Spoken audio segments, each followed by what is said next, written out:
Welcome to the Future of Senior Fitness. I'm your host, Myles Diaz, Master Trainer and Certified Senior Fitness Specialist. Today, we're going to discuss nutrition for active older adults. Americans are now living longer than any point in history, with a longer life expectancy, and the number of adults over 65 years of age continues to increase rapidly. Older individuals have the opportunity to optimize health with lifestyle behaviors by lowering the risk of disease and disability and maintaining high mental and physical function. Changes in the digestive and cardiovascular systems, kidney function, and sensory perception accompany the normal aging process and affect nutritional status and requirements. A decline in functional capacity, physical activity, and the loss of skeletal muscle reduces daily energy requirements, yet many nutrients are required in the same or higher amounts. Common health issues among active older adults include cardiovascular disease, hypertension, osteoporosis, dehydration, and malnutrition. Additional challenges include isolation, physical limitations, side effects of medication, and lack of income. Nutrition plays a critical role in supporting health and preventing and managing chronic disease and maintaining independence and quality of life as we age. With a basic understanding of general nutrition recommendations and the appropriate care and guidance of qualified professionals, older adults can maintain and improve their nutritional status. When this occurs, the risk of chronic disease, medical complications, and loss of independence is reduced, and the lives of older adults are positively affected. To help us understand nutritional requirements as we age, we are fortunate to have Judy Thompson join us from Queens Medical Center. Judy Thompson has worked in the field of nutrition in Hawaii for over 20 years. She is currently an outpatient dietitian at the Queens Medical Center, where she works with individuals and groups in outpatient areas including diabetes, gestational diabetes, hyperlipidemia, and oncology. She has a Bachelor of Science in Dietetics and Food Administration from California State University, Long Beach, and a Master's in Public Health from the University of Hawaii at Manoa. She's also a certified diabetes educator. Judy, welcome to the Future of Senior Fitness. Thank you for taking the time from your busy schedule to be with us today. Thanks for having me. Great. Nutrition plays a critical role in supporting health and, of course, preventing and managing chronic disease. Also, it's really tied into maintaining our independence and quality of life as we grow older. Also, daily energy requirement needs reduce in a lot of instances, but also are required in the same or higher amounts. Why don't we start by discussing the general recommendations and changes in aging that affect nutritional status? So one of the things that happens as we get older is there are some changes to the gastrointestinal tract and digestion and absorption of nutrients. For example, emptying of the stomach changes. It slows down a little bit after eating. There's also a delay in, there's reduced secretion of the enzymes from the stomach for digesting food. There's reduction in secretion of the enzymes from the pancreas that help digest food. And there's also a slight reduction in the surface area in the small intestine that helps absorb some of the nutrients after the food is digested. So what that means is that after food is eaten, sometimes there's less nutrients absorbed from the food that is eaten. So that can have an effect on a person's nutritional status. Right. Another thing that's quite common for older folks, especially over age 65, we find is constipation. It's one of the most common gastrointestinal complaints. So that can be related to less physical activity. It can also have other causes such as decreased fluid intake or increased fluid losses, which might be related to medical conditions, for example, or medications. Also, if there's inadequate fiber intake from foods. So these are some of the things that happen with aging related to the gastrointestinal tract. So why don't we talk a little bit about the effect on common medical conditions on nutrition? Right. Those become chronic medical conditions become more common as we get older. For example, high blood pressure. Blood pressure tends to rise as we get older, and we do have that can lead to problems such as heart attack, which is medically known as myocardial infarction, Right. or stroke, which the technical name is cerebral infarction. Also with age, those buildup of cholesterol plaques in the blood vessels build up over time, and that can lead to decreased blood flow to the brain and heart, again increasing the risk for stroke and heart attack. Or there could be decreased blood flow to other critical organs like the kidneys. Also, another chronic condition that's pretty common here in Hawaii is diabetes. Oh, yeah. As we get older, diabetes, the risk of diabetes increases, and diabetes is now recognized to be associated with more frailty in older folks, falls, loss of muscle mass, and when diabetes is not well controlled, that is associated with dehydration and incontinence, poor wound healing, and confusion, mental confusion. So those are some side effects that can also have an impact on nutritional status as well. Well, that's really interesting. So that is is that a part that affects cognition and dementia as well? Sure. Yes. So obviously, when you're not feeling well, from medications that you're taking, they could cause some cognitive problems, confusion, dizziness, not thinking straight, but also the chances of dementia itself as we get older increase. And dementia has its own set of side effects that could cause some nutritional problems. That's an overall term, dementia, that describes a wide range of symptoms. It can be defined as loss of memory, loss of cognitive reasoning or awareness, or being able to make reasonable judgments, or the ability to perform normal activities of daily living, such as food preparation and safety, safe food preparation. So obviously that can have an effect on preparing meals. Now, some dementias can actually be the result of poor nutritional status, such as lack of certain B vitamins, B12, thiamine, niacin, B6. Also, dementia itself can cause, can have an effect on an individual's nutritional status. It can cause changes in sense of taste and smell, which could result in a poor dietary intake, or again, the lessened ability to prepare meals or go shopping for food. Okay. And of course, you need to have good teeth to be able to eat. Yes, right. People with and that's a problem when you get older as well, right?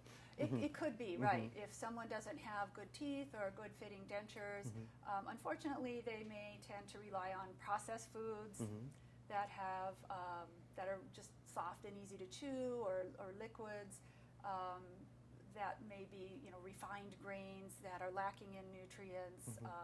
Or lacking in fiber, and they may not be getting a balanced diet. It doesn't have to be that way. It is possible to provide a soft or liquid or pureed diet that's well balanced, but it takes a little effort. Okay. And drugs and medications, also over-the-counter medications, also affect nutrition in many ways, doesn't it? And of course, as we get older and with those increasing levels of chronic conditions, medical conditions, there's going to be more and more medications. Right.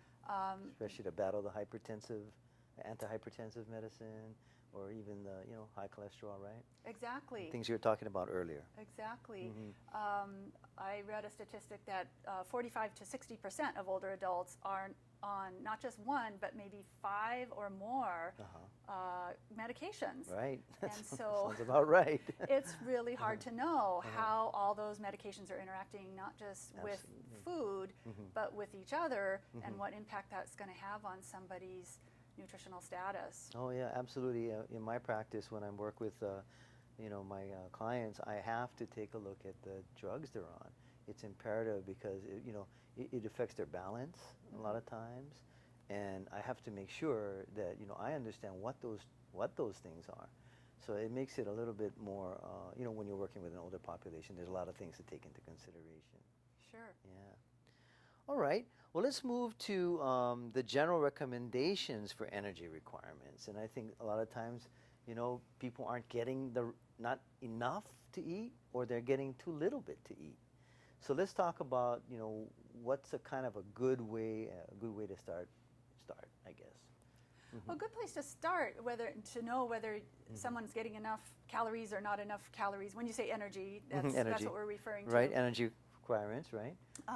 Is to look at their weight. And if someone's not sure if they're at the right weight, they can check with their doctor, or there's something called the BMI, Body Mass Index. Right.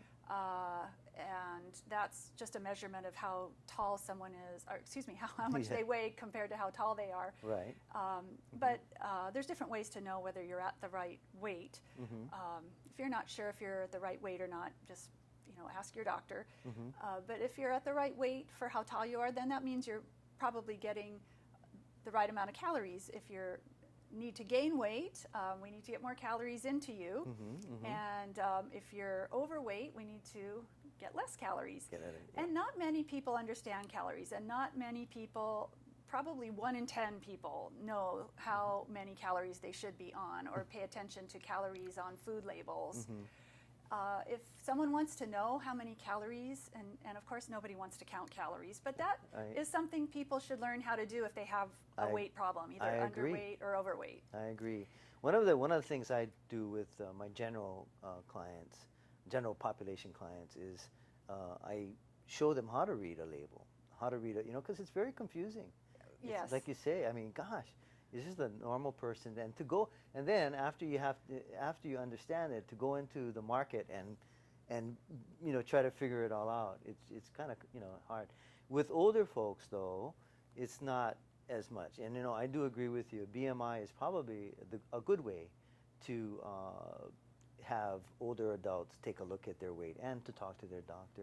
Generally, if it's general population, I'd say maybe not so much, because if you have more muscle, it might throw the BMI off. True. But for older folks, I think it's perfect.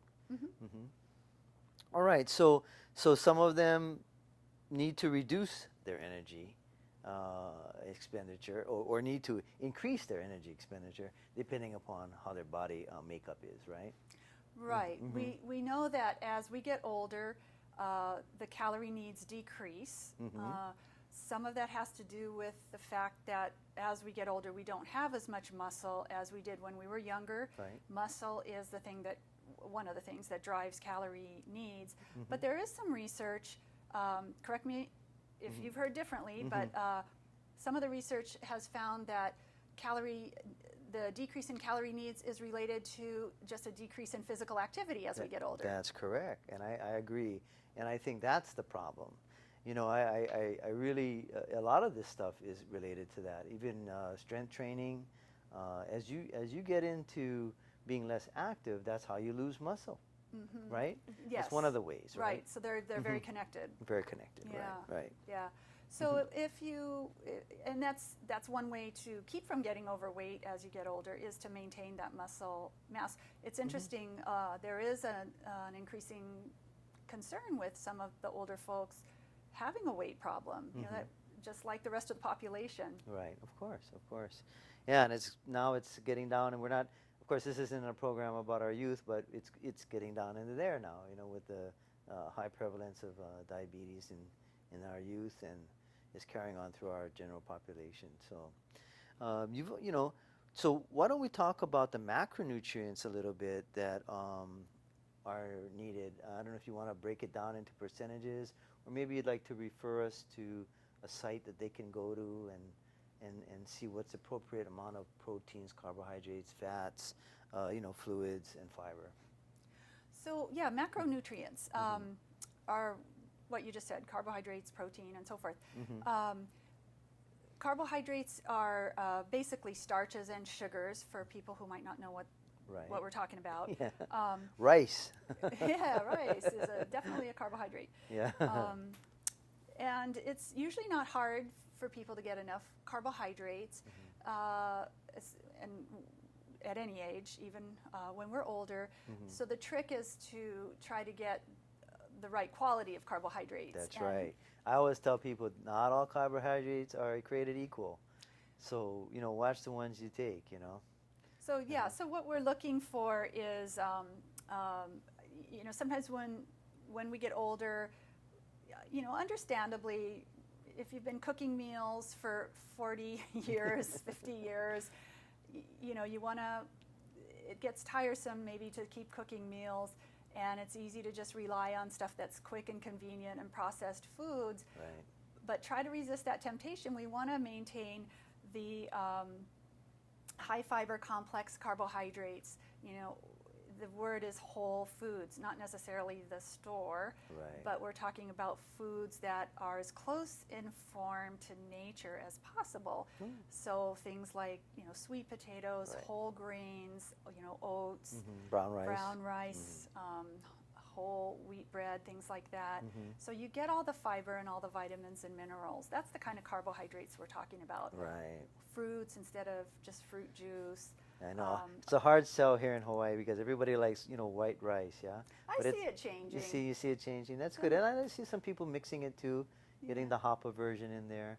But yeah, so stay away from the processed stuff, right?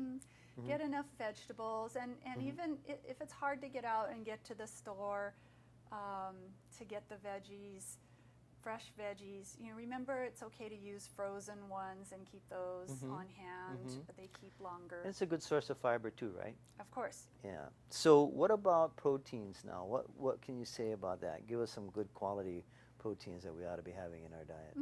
So protein foods would be, of course, what we call the meat group, which isn't necessarily just red meat, but poultry, fish, chicken, eggs and egg whites, and things like the beans, meaning legumes such as kidney beans, garbanzo beans, split peas, which isn't real Asian style, so maybe we don't use a lot of that here in Hawaii. Right. But those are good sources. Good substitutes because they're lower in fat and cholesterol. And daily requirements for protein are really not too hard to meet. The typical Western diet has more than enough. Protein. The exception would be, someone who's not eating well because of illness or poorer teeth or dentition. Something to be aware of for older folks, and that they do need the protein, especially to help, with muscle synthesis and repair, right? Correct. Yeah, if you've been ill or had surgery or something of that nature where you might need extra protein, it could be a challenge to try and get more, get enough. But for the average person, it's not too hard to get enough protein. Okay. And fats. Everybody's scared of fats. They think if you eat too much fat, but fat is actually needed in our bodies, right? Right. So again, the trick is the type of fat, just like with the carbohydrates. We just want the right kind of fat and avoiding the wrong kind of fats would be the ones that are what we call saturated fats, typically from animal foods, such as the fat on meat and chicken under the chicken skin, or solid shortenings such as stick of butter or margarine, or the solid shortenings that's used in baking or hidden in commercial baked goods. Right. And stick to the healthy fats. Try to get healthy fat, some healthy fat every day, which is olive oil? Exactly, yes. Some nuts, maybe? Nuts, right. Avocado. If you've got one of those fabulous local avocado trees in your yard, you're in luck. That's healthy fat. That's healthy fat. Great. Okay. Now, let's talk about the micronutrients. And I don't know if everybody kind of understands what that term is. So maybe you can give us an idea of what micronutrients are. Okay, so yeah, micronutrients would be, if you looked under the microscope, they're very tiny. We need them in our body in small amounts. So those are things like potassium or zinc or B vitamins. And so when we talk about those, they have lots of different functions in the body. Potassium, for example, is important in fluid balance and blood pressure control. And for people who are eating a normal diet, we get a lot of our potassium from fruits and vegetables. So if you're able to eat your 3 to 5 servings a day of fruits and vegetables, you'll probably get enough potassium. Some people who are on what they call diuretic medication for blood pressure, they might need a little extra potassium. Or people who have chronic kidney disease or on dialysis, they may be on a potassium restriction. So they need to know that from their physician if there's any kind of limitations on potassium for them. Okay. And what about iron, vitamin B, D? Iron is a nutrient that a lot of women had to, maybe when they were younger, they were worried about getting enough. But after menopause, the need for iron goes down. Diminishes, right. And we don't want to supplement it. Too much iron is not a good thing. Not a good thing. And if you're eating a balanced diet, you can get enough iron from food. Mainly that's in the, iron comes from the meat group, whole grains, and dark green vegetables. Most older adults would not need an iron supplement. Okay. And this, vitamin B, I hear people going for, shots. And what is your opinion of that?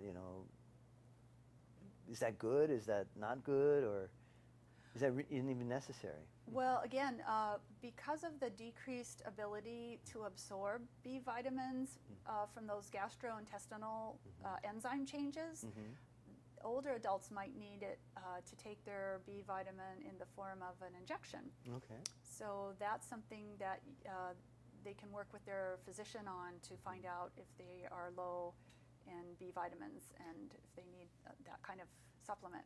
Now, you can also take it orally, but sublingually is better. I've heard that sometimes it's not absorbed correctly within the stomach, but by the acid. Is that?